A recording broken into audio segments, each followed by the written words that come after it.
families, and me personally. I had the privilege of knowing Miss Romney when I attended Huntington Elementary. Miss Romney believed all children are alike unto me. Her words reflected her actions. Though she never knew a person of color until she worked for Monrovia schools, she saw everyone as equal. She spent 17 years fighting for the rights of all children. Children of color, including myself, were forced to go to overcrowded and underserved segregated schools. When hiring Ms. Romney, the school superintendent told her the students at Huntington were incapable of learning. Ms. Romney knew the superintendent was wrong. She was incensed by the substandard condition of the school and horrible treatment of the students, including the unhealthy lunches, the cast-off books, and lack of funding for education. During her time in Monrovia, she made every effort to correct the inequity. She introduced innovative educational strategies, recruited top-notch and diverse staff, raised student performance, and built a relationship of trust and mutual admiration with students and their parents. She helped us thrive academically and socially. Ms. Romney spent countless hours with her students. She was always available to listen and cared about us as individuals. Ms. Romney taught her students to believe in themselves. She was adamant that we could do anything that we put our mind to. This belief made a significant impact on my friend, Bob Bartlett, Monrovia's first black mayor. Like Mayor Bartlett, I too was called to public service and credit much of my desire to help others to Ms. Romney.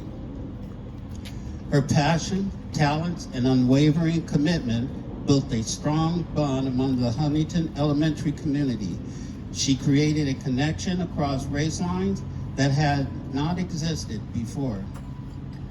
I would like to present Ms. Romney's grandchildren with a small token of appreciation for sharing with the city of Monrovia the wonderful things their grandmother accomplished, and for traveling so far to be with us today. Would the family please come up? Jane, Matt, and Tom.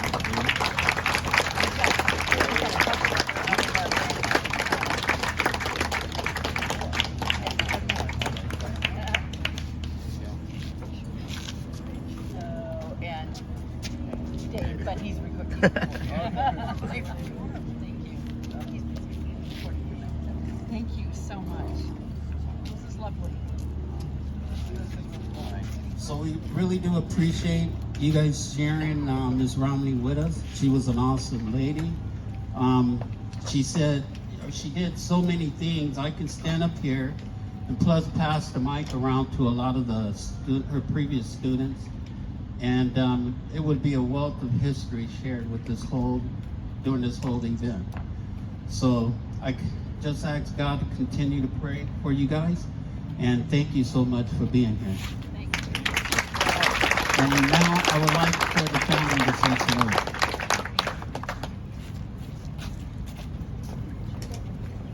My name is Jane MacArthur Bradford. And let me just explain really quickly. My grandmother, Almera, had three children. My mother, Mary Ellen, was the oldest. She was the studious one and the academic. And she had three children. My older brother, Tom, who's going to speak to us in a minute, myself, Jane, and my younger brother, Matt.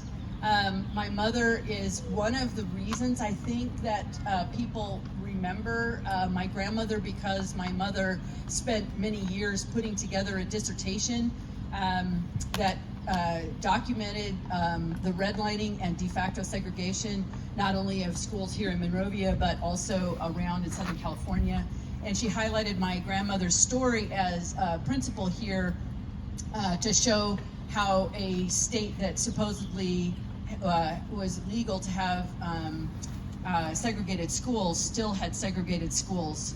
and the fight that my grandmother put up to overcome that and change that narrative.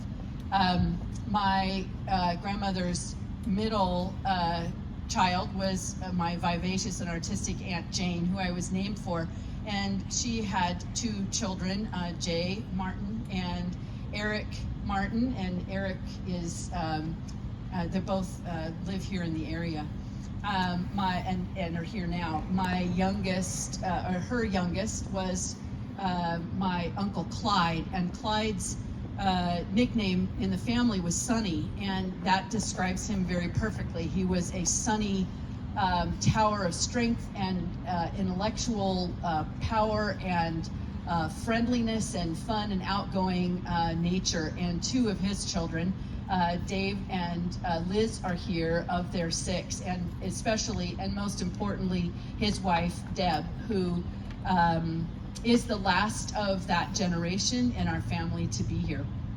I just also wanted to point out, coming from long distance, my grandmother was one of 5 children, 3 of which lived till adulthood. The oldest one, Victor, had a number of children. These nieces were great favorites of hers, and they're pictured in one of the photos on the board over there of my grandmother with her favored nieces, one of which was Renee, and Renee's daughter T is here, and her brother Jan. So we're so happy to have them, and also I think you said Dee's, her brother, or her cousin Dee is here, Kurt is here too. So welcome.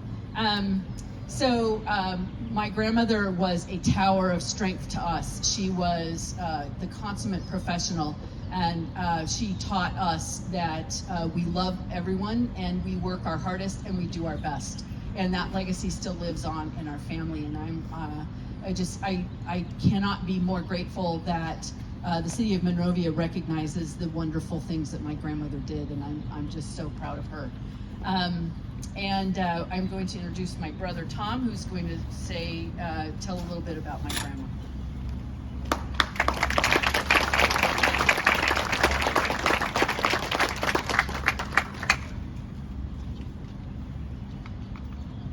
Thank you. It's an honor to be here today, and it's a little overwhelming to see so many of you and hear of your connections, and to know that you gave up a part of your Saturday on this beautiful day to be here. So it's very touching. Thank you. Again, my name is Tom. I'm Thomas Romney MacArthur, so I carry the family name. I'm, as Jane mentioned, the oldest living direct descendant of Almera Madeline Anderson Romney, and her oldest grandchild. And I'm pleased to represent our family here today, and honored to be in the presence of friends, extended family, as Jane has mentioned, Monrovians who knew my grandmother, and those here today to celebrate her legacy. Our family members have gathered from as far away as Virginia and Oregon and the West, and so we want to, as Jane did mention, and recognize my aunt, Deborah, who is our family matriarch now, and from this branch, from Almera's descendants, the only surviving member of the 2nd generation. We Romneys don't live very long, but we hope to try to live well. So Grandma Romney, or she was Allie to her friends and Ms. Romney to her students, was the 5th and youngest child of immigrants who settled in the little town of Manti, which is in central Utah. Her parents joined the Church of Jesus Christ of Latter-day Saints as teens in their native Denmark with other family members, and then they emigrated in the 1880s, and then Almera and her husband Clyde, her parents married in 1890. Theirs was a humble and a hard life. Despite little formal education from my great-grandparents, they instilled a work ethic and a love of learning in their children. Grandma Romney became an elementary school teacher at age 19 and a principal 3 years later in her hometown of Manti. She resigned to attend Brigham Young University, where she earned a bachelor's degree. After graduation, Grandma taught high school in another small Utah town, and there she met and married my grandfather, Clyde, in 1933 at age 30. They had to marry in secret because it was not legal for a married woman to teach. Grandpa moved to Southern California to establish a business, and Grandma soon followed. My mother, Mary Ellen, was born in 1935, my Aunt Jane 3 years later, and my Uncle Clyde a few years after that in 1943. The family always struggled financially. Grandma returned to teaching in 1946 when my Uncle Sonny was only 3 years old. And thanks to Councilman Spicer for his comments. A few notes that I wrote about that. The Monrovia School Superintendent informed Grandma that the only position available was at Huntington Elementary School, the segregated school in the district. He assumed she wouldn't be interested and describes the problems as, quote, insurmountable. Grandma needed the work, and despite never having known a person of color, as Councilman Spicer mentioned, she accepted, never having personally known a person of color, she accepted the position immediately, and thus began her 17-year tenure at Huntington, first 3 as a teacher, and then the last 14 years as principal. You can see on the display table over there that Jane already mentioned a large picture of Grandma in her first class from the 1946-1947 school year. That class included some amazing students, one of whom was Mimi Martin Mency, who eventually became Monrovia's first woman and first black school board president, as she's standing next to Grandma in that picture.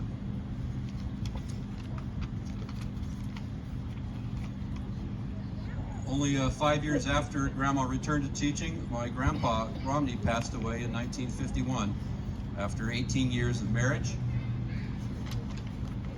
and years of ill health. No surviving direct descendant today of Clyde ever was able to meet him. My grandmother was a complicated woman. She was well educated and outspoken for the day, but she lived by very traditional values. She was shaped by her faith and the moral compass it provided, but not always comfortable with some of the espoused social policies and practices of our church at the time. She loved her family, but felt loneliness after the early passing of her husband, leaving her with children to raise on her own. She loved teaching and made great friends with many colleagues, but was frustrated by systemic educational bureaucracy and with the apathy exhibited by some of her fellow educators. But as a child, I knew none of this. She was 100% Grandma to me, and though I vaguely remember some choice words one time with respect to a Monrovia school official. Grandma lived at 209 West Lemon, only blocks from downtown. When driving by her former home, memories come in a flood.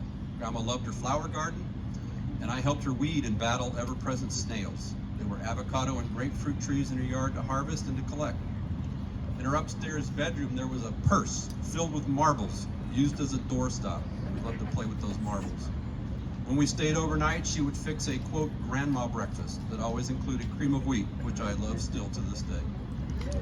Grandma had a color TV in her small family room and a remote control, which she called a clicker, which was really cool, and we could eat on TV tables when we were at her house.